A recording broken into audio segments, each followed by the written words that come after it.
Equation दिलेलं आहे आणि यातला योग्य असा पर्याय आपल्याला निवडायचा आहे. Choose the correct alternative answer for the following questions.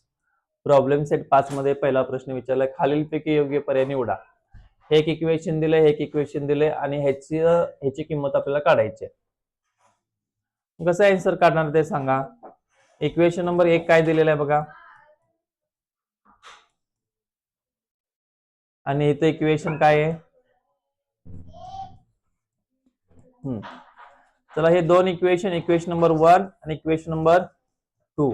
चला ह्या इक्वेशन मध्ये काय असं वेगळं दिसतंय सांगा. इथं 3 5 आहे आणि इथं 5 3 आहे. संख्या फक्त काय आहेत, उलट सुलट आहेत. काय वेगळं आहे, वरती 3 5 आणि खाली 5 3 आहे. म्हणजे इथं x ला 3 न गुणलं, इथं 5 न गुणलं, इथं 5 न गुणलं, इथं 3 न गुणलं. आता ह्यावेळी डायरेक्ट बेरीज करून घ्यायची. काय करून घ्यायची, 8x 8y आणि 16. तर सगळ्याला 8 न भागायला, 8 न भागलं 8 एके 8, 8 न भागलं 8 एके 8, 8 दोन्ही 16. आपल्याला जे पाहिजे होतं ते आन्सर मिळालं का बघा. मी त्याला यायचं डिवाइड बाय 8, डिवाइड बाय 8. 8 ने भागून काय केलं ते सांगा. आपण 8 ने भागलं, पहिला बेरीज केली. पहिला काय केली, 1 आणि 2 ची काय केली आपण, बेरीज. इथल्या ऍडिशन. कारण ही आयडिया आपणच लावायची की काय केल्यावर काय होतं. पर्याय क्रमांक काय आला याचा, ए आला पर्याय. आता प्रश्न दुसरा बघा. When 5 is subtracted from length and breadth of the rectangle, the perimeter becomes 26. What is the mathematical form of statement?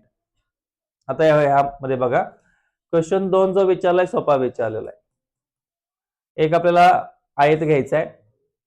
काय घ्यायचं आहे, आयत. ह्याची लांबी आणि ह्याची रुंदी ही आहे. सपोज केली लांबी किती आहे एल आणि रुंदी किती आहे बी. आता ह्याची पेरिमीटर काय आहे ते सांगा. पेरिमीटर म्हणजे 2 लांबी अधिक रुंदी असं होतंय. आता इथे एक्स आणि वाय घेतले म्हणून आपण एक्स आणि वाय घेऊया, म्हणजे आपल्याला जरा पर्यायमधला आन्सर शोधायला बरं पडेल. मग पेरिमीटरचा फॉर्म्युला काय आहे, 2 in the bracket length plus breadth. मी इथे काय येणार आहे, 2 in the bracket x plus y, x plus y. हे रेग्युलर मध्ये झालं, पण त्याने काय सांगितलंय, 5 वजा करायला सांगितलंय. यातून किती वजा करायला सांगितलंय, ह्यातनं पण 5 वजा करायचं आणि ह्यातनं पण 5 वजा करायचं.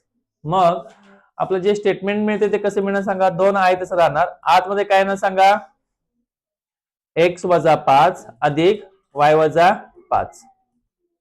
मग 2 एक्स अधिक वाय आहे तसं राहणार आणि -5 आणि -5 करणार -10 होणार. तर असा पर्यायमध्ये कुठं आहे का उत्तर. नसेल तर काय करायचं आपण, 2 न वायला गुणा, काय होते बघा,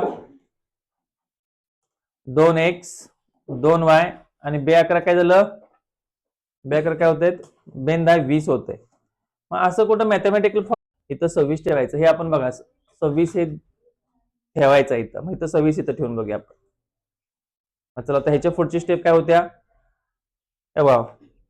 डायरेक्ट आपण अनेक सोप्या पद्धतीने करूया. इथं ह्याच्या पुढची स्टेप बघा. इथं मी डायरेक्ट 26 ठेवतो. इथं 26 बरोबर हे 2 आणि एक्स अधिक वाय किती आहे माझ्याकडे, -10 आहे. हे गुणाकार इकडे गेलं काय होतंय, भागाकार. 26 भागिले 2 13 आला आन्सर. आणि 13 वजा 10 इकडे काय होतंय, अधिक 10 बरोबर एक्स अधिक वाय. चला 13 आणि 10 किती होतंय, 23. 23 बरोबर एक्स अधिक वाय यायला पाहिजे त्या बघा. मग हे त्याचं करेक्ट आन्सर होतं. मग आपल्याला हे पहिल्यांदा घ्यायची काही गरज नाही, हे सूत्रानुसार आपण घेतलेलं बघा. Perimeter is equal to length plus breadth. परत मी एक्स त्यातनं 5 वजा केलं, वाय मधून 5 वजा केलं, हे 2 आहे तसं आलं. इथं पी ची किंमत किती घ्यायची आहे, 26 घ्यायची आहे. परत काय सांगितलं आपल्याला, पी ची किंमत 26 घेतली. हे गुणाकार इकडे गेलं काय होतंय, भागाकार होते. 26 भागिले 2 13 आले, वजा 10 काय झालं, अधिक 10. आणि 13 आणि 10 किती होतात, 23 होतात. मग अशा प्रकारे आपल्याला हे करता येते. आता अनेक सोपा प्रश्न विचारलाय बघा. इथं अजय हा काय आहे, लहान आहे कुणापेक्षा, विजयपेक्षा. आणि त्यांच्या दोघांची बेरीज किती आहे, वयांची 25 आहे. तर अजयचं वय किती आहे सांगितलेलं आहे. आता यामध्ये लहान कोण आहे, लहान कोण आहे? अजय. आणि मोठा कोण आहे? विजय. आता विजयचं वय आपण काय म्हणायचं? एक्स म्हणायचं. आणि अजयचं वय काय म्हणायचं? वाय. दोघांची बेरीज किती झाली सांगा वयांची? एक्स अधिक वाय बरोबर काय झालं? 25 आहे. बरोबर आहे का? दोघं मिळून किती आहेत? 25 आहे. आणि दोघांच्या वयात फरक कितीचा आहे? 5चा आहे. दोघांच्या वयात फरक कितीचा आहे? 5चा. म्हणजे हे दोन इक्वेशन आपल्याला मिळतात इथं. आणि दोन इक्वेशन मागासारखी सोडवायचे आहेत. वायला वाय काय झालं? कट. एक्स एक्स किती झाले? 2x. आणि 25 आणि 5 झाले किती? किती झालं? 30 झालं. आणि 30च्या निम्म 15. म्हणजे एक्स ची किंमत किती येते इथं? एक्स बरोबर किती आलं? 15 आलं. आणि हा 15 असेल तर मग तो कितीचा असणार आहे? 10चा. म्हणजे इथे येणार 15. हे तुमचं आन्सर असणार आहे, करेक्ट आन्सर असणार. कारण हे इक्वेशन जर तुम्हाला सोडवायचं तर इकडे सोडवू शकता बघा असं. एक्स अधिक वाय बरोबर 25. एक्स वजा वाय बरोबर 5. हा, अधिक वाय वजा वाय कॅन्सल. 2x. 25 आणि 5 झाले 30. गुणाकार काय करायचं?